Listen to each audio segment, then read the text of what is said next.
ईशानां जगतोऽस्य वेङ्कटपते विष्णोः परां प्रेयसी तद्वक्षस्थलनित्यवासरसिकां तत्क्षान्ति संवर्धिनी पद्मालंकृतपाणिपल्लवयुगां पद्मासनस्थां श्रियं वात्सल्यादिगुणोज्ज्वलां भगवतीं वन्दे जगन्मातरम्।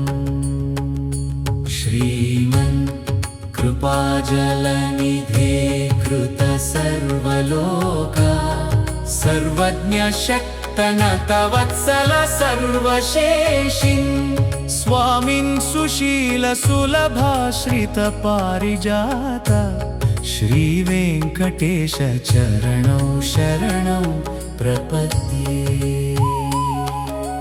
आनूपुरार्पितसुजात सुगन्धिपुष्प सौरभ्य सौरभकरौ समसन्निवेशौ सौम्यौ सदानुभवनेऽपि नवानुभाव्यौ श्रीवेङ्कटेश चरणौ शरणं प्रपद्ये। सद्यो विकासी समुदित्वरसान्द्रराग सौरभ्यनिर्भर सरोरुह साम्यवार्ता सम्यक्षु साहसपदेषु विलेखयन्तौ श्रीवेङ्कटेश चरणौ शरणं प्रपद्ये। रेखामयध्वज सुधाकलशातपत्र वज्राङ्कुशाम्बुरुह कल्पकशङ्खचक्रैः भव्यैरलङ्कृततलौ परतत्त्वचिह्नैः श्रीवेङ्कटेश चरणौ शरणं प्रपद्ये। ताम्रोदरद्युतिपराजितपद्मरागौ बाह्यैर्महोभिरभिभूतमहेन्द्रनीलौ उद्यन्नखांशुभिरुदस्त शशाङ्कभासौ श्रीवेङ्कटेश चरणौ शरणं प्रपद्ये।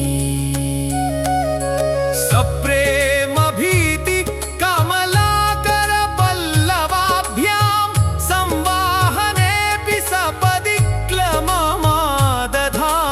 कान्ताववाग्मनसगोचर सौकुमार्यौ श्रीवेङ्कटेश चरणौ शरणं प्रपद्ये।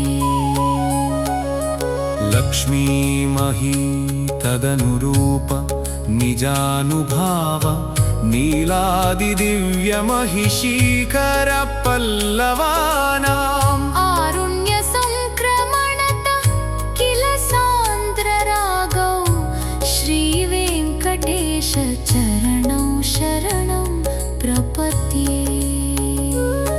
नित्यानमद्विधि शिवादि किरीटकोटि प्रत्युक्तदीप्तनवरत्नमः प्ररोहै नीराजनो विधिमुदारमुपादधानौ श्रीवेङ्कटेश चरणौ शरणं प्रपद्ये। विष्णोपदे परम इत्युदितप्रशंसौ यौ मध्वउत्स इति भोग्यतयाप्युपात्तौ भूयस्तथेति तव पाणितल प्रदिष्टा श्रीवेङ्कटेश चरणौ शरणं प्रपद्ये। पार्थाय तत्सदृश सारथिना त्वयैव यौ दर्शितौ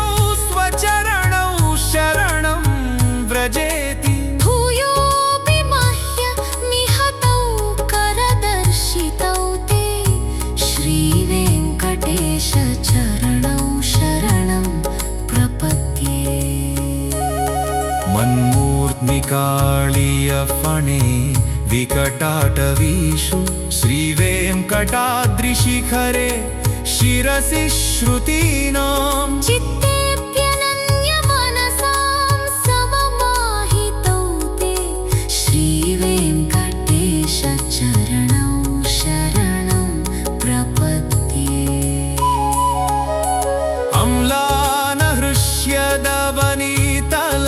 अम्लानहृष्यदवनीतलकीर्णपुष्पौ श्रीवेङ्कटाद्रि शिखराभरणायमानौ आनन्दिताखिलमनोनयनौ प्रवैतौ श्रीवेङ्कटेश चरणौ शरणं प्रपद्ये प्रायप्रपन्नजनता प्रथमावगाह्यौ मातुस्तनाविव शिशो रङ्मृतायमानौ प्राप्तौ परस्परतुलामतुलान्तरौ ते श्रीवेङ्कटेश चरणौ शरणं प्रपद्ये सत्त्वोत्तरैः सततसेव्यपदाम्बुजेन संसारतारम्यदयार्द्र दृगञ्चलेन सौम्योपयन्तृमुनिना मम दर्शितौ ते श्रीवेङ्कटेश चरणौ शरणं प्रपद्ये श्रीशश्रिया घटिकया त्वदुपायभावे प्राप्ये त्वयि स्वयमुपेयतया स्फुरन्त्या नित्याश्रिताय निरवद्यगुणाय तुभ्यं शां किङ्करो वृषगिरीश न जातु मह्यम्